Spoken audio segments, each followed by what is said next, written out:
Welcome back to the channel. My name is Todd Jewell, and in today's video, we're going to talk about home inspections. We're going to talk about why you do a home inspection, what they're for, and we're also going to talk about some basics that you want to make sure are covered when you have your home inspection done. Okay, let's get to it. So let's begin with what is a home inspection and why do you do them? Well, a home inspection is when you go hire a licensed home inspector to look at the home that you're thinking about purchasing, that you have a contract on, and you do that not for the purpose to make sure there's nothing wrong with the home. It's a used home, just like a used car. It's going to have some scratches and a dent or two and those kinds of things. But what you're looking for is you're looking for things that you didn't know was there that may keep you from wanting to buy the home. Big things, not little things, right? You know, is it a roof that needs replaced? Does it look like there's a foundation issue? Is there water intrusion? Big things that need to be rectified, or you would need to walk away from that home and move on to another home. And just a couple of things here in the state of Tennessee, I want to make sure you know. When you do a home inspection, you get your home inspection report back. Just so you know, it is the seller does not have to fix anything. Now, you don't have to buy either. You can elect to walk away and move on, but they also do not have to fix the things that are on an inspection report. Usually what happens in that scenario is we end up with a little bit of a negotiation where they fix some of the things that are very, very important to you and other things that they don't. But I just want to point out that it is not something that the seller has to do, nor does the buyer have to move forward with the deal. At that point, you can walk away,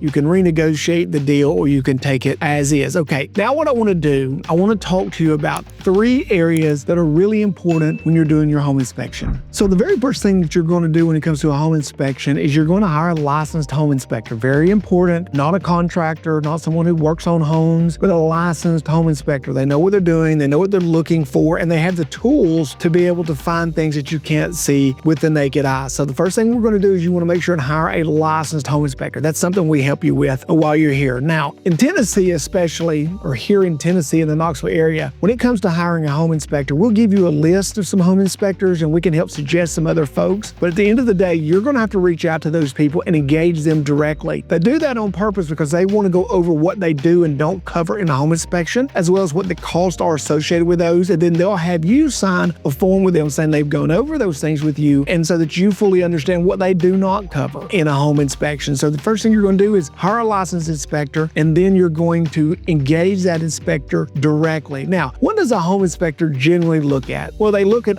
a lot of different parts of the home. They're going to come in and they're going to look at everything from the appliances. You know, they're going to see if the stoves turn on. They're going to check the HVAC system. And here's how they check that. They're going to turn on the air conditioner and they're going to shoot that with a temperature gauge and see how cold the air is. Then they're going to turn over the heat, do the same thing. You know, they're going to check for around the foundation. They're going to look for cracks. They're going to look for settlement issues. They're going to look for things like that to them, to the trained eye, they know could be a problem. They're going to check some of the electrical stuff. They're going to check the electrical box. There's just water pressure. They're going to check the water pressure as well. So they're going to check a lot of things. And when you hire a home inspector, make sure and ask them, what do you cover in this home inspection? What does it cover? What does it not cover? Because it's very important. Here's what a home inspector isn't. A home inspector is not a roofer. They can tell you if they believe that the roof may need further evaluation by a licensed roofer, or the HVAC may need further evaluation by a licensed HVAC contractor. They can tell you those things, but they're not the people who would be able to make that determination. Most home inspectors are not going to get on a roof. They're going to do it visually from the ground, or they're going to use a drone. There are some limitations that you're going to have when you hire a home inspector. It's just very, very important that when you do that, you have a good conversation with that home inspector, finding out what they cover and what they do not cover in that home inspection. Now, there's a couple areas I want to talk to you about that are add-ons, things that you pay for in addition to the basic home inspection that I feel like is very important here in the Knoxville area. Let's look at those. So the first area that isn't covered in a normal home inspection, that would be what I call an add-on, is going to be a radon test. Now, what is radon? Radon is an odorless, colorless gas. You don't have any idea it's there in the room with you, but it's a cancer-causing gas, and it's natural. It comes from the earth. It's a natural gas, and we do have radon here in East Tennessee. So it's an area that I always suggest that you have a radon test when you're buying a home. Now, here's the thing about a radon test. If they do the test, it's not that expensive to do. They do the radon test. If for some reason they find out that there are elevated levels of radon, the good thing is all we would have to do then is go to the seller and ask them, as part of our inspections to install a mitigation system. And they're actually not all that expensive when it comes to radon gas, and they're very, very effective. But it's something you do not want to skip. I can't emphasize that enough. You need to know up front. There's no reason to take a chance. So when you're talking to your home inspector, find out what he charges to do a radon test and make sure that you order that radon test. Now, the next add-on is a termite inspection. We have termites here in East Tennessee. Many places that you're moving from, you guys have termites there as well. It's very, very important to have a termite inspection. You can have your home inspector set that up for you as well. And most of the time, they don't do those always themselves. Sometimes they hire those out to a third party. But either way, you want to make sure that they know you want a termite inspection. And a termite inspection is very, very important because that's an area that if you have termites, they can easily be treated. It's not real inexpensive, but they can easily be treated and dealt with. But it's something you definitely want to look into. It's not something you want to move into the home and a year after you're in there find out it's had termites for a long time and it's caused significant damage and now it's left up to you to deal with. So you want to make sure that you have a termite inspection. Remember, when we're talking about home inspections, we always want to do a home inspection. I don't care what anybody else tells you. You want to do a home inspection, even on a brand new home, do a home inspection. Make sure that you find out from your home inspector what does his home inspection cover and what does his home inspection not cover. And then make sure you throw in 2 additional inspections. You want to get a radon test. We want to make sure that the home doesn't have too much radon, and we want to get a termite inspection. Well, that's it for our video on home inspections. I hope you enjoyed it. I hope you found it helpful. If you did, give us a thumbs up. If you haven't subscribed, please do that below. It really helps us out here when you do subscribe. And until next time, guys, I absolutely can't wait to see you around Knoxville really soon.